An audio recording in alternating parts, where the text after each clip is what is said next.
السلام علیکم ورحمۃ اللہ وبرکاتہ. الحمدللہ رب العالمین والصلاة والسلام علی رسولہ الکریم. اما بعد فاعوذ باللہ من الشیطان الرجیم. بسم اللہ الرحمن الرحیم.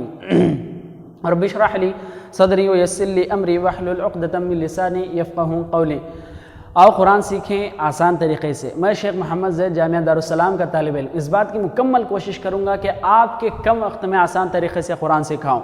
تو میرا ساتھ دیں اور اللہ سے دعا کرتے چلیں اللہ ہمارے لیے آسانی فرمائے. ہمارا آج کا 8واں سبق ہوگا اظہار کے متعلق. تو اظہار لفظ کو ہم سمجھ جائیں تو اس کے بعد اس کے قاعدے کو بہت ہی اس کے شرائط کو ان کے پوائنٹس کو آسانی سے یاد رکھ سکتے ہیں. اظہار ظہر یظہر اظہاراً تو عربی لفظ ہے جو ظہرا سے نکلا ہوا ہے. اسے اردو میں ہم کو ظاہر کہتے ہیں, ظاہر ہونا. اور دوسرے لفظ میں کہیں تو کھل جانا واضح ہو جانا. کسی چیز کا بی اوپن انگلش میں کہا جاتا ہے بی اوپن یا ایکسپلائنڈ, جو ایک دم ہم کو واضح ہے, جو ایک دم کھلا ہوا ہے, ہمارے سامنے واضح ہے تو اسے ظاہر کہتے ہیں. اظہار اسی سے نکلا ہوا لفظ ہے. تو اظہار کے متعلق ہم پڑھیں تو ہمارا 8واں سبق اظہار. حروف اظہار اس کے 3 پوائنٹس یاد رکھنے کی ضرورت ہے. حروف اظہار 6 ہیں. اسے حروف اظہار حروف حلقی بھی کہتے ہیں. حروف حلقی اس وجہ سے کہتے ہیں کہ یہ حلق سے نکلنے والے حرف ہیں. اگر اسے ہم پڑھیں تو یہ حلق سے نکلتے ہیں. جیسا کہ حمزہ حلق سے نکلتا ہے, ہا حلق سے ہے, عین حلق سے ہے, حا حلق سے, غین حلق سے, خا حلق سے. یہ 6 حروف حلقی کہا جاتا ہے جو کہ حروف اظہار ہیں.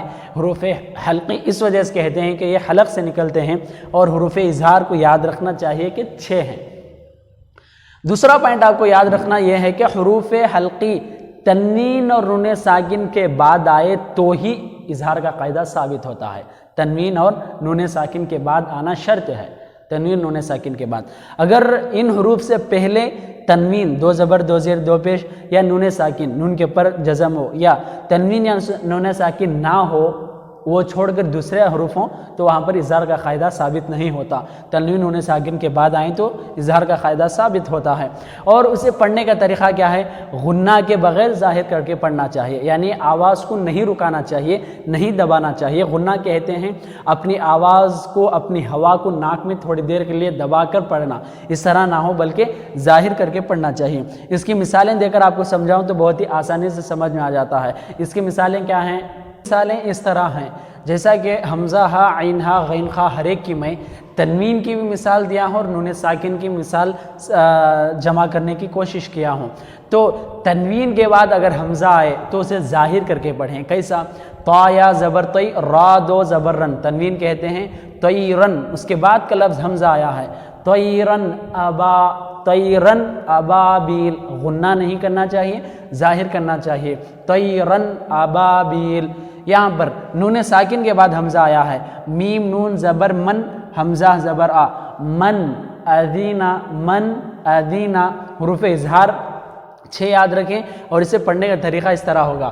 ہا کی مثال آپ کو قرآن میں انشاءاللہ کہیں مل جائے گی.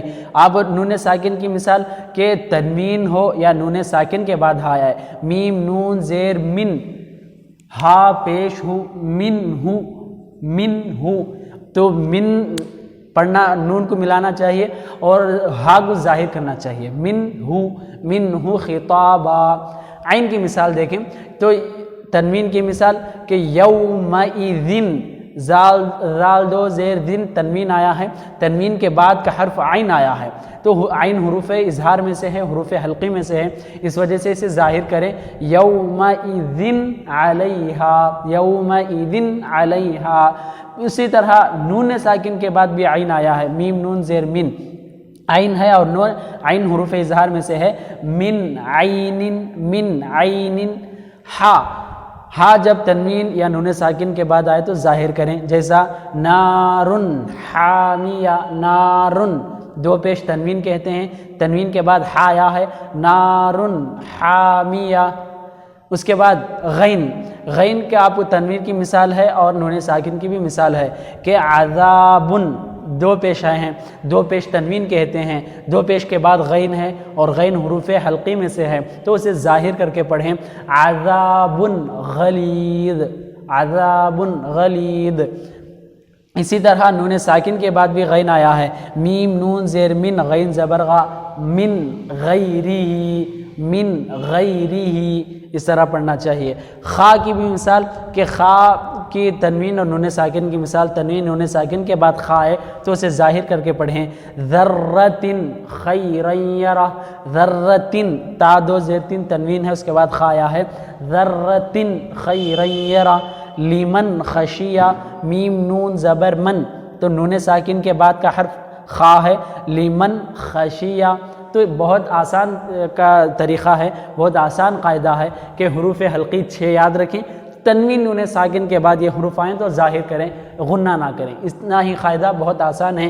اللہ ہمارے لیے اور آسانی فرمائے۔ انشاءاللہ اگلی ویڈیو ملاقات کرتے ہیں۔ السلام علیکم ورحمۃ اللہ وبرکاتہ۔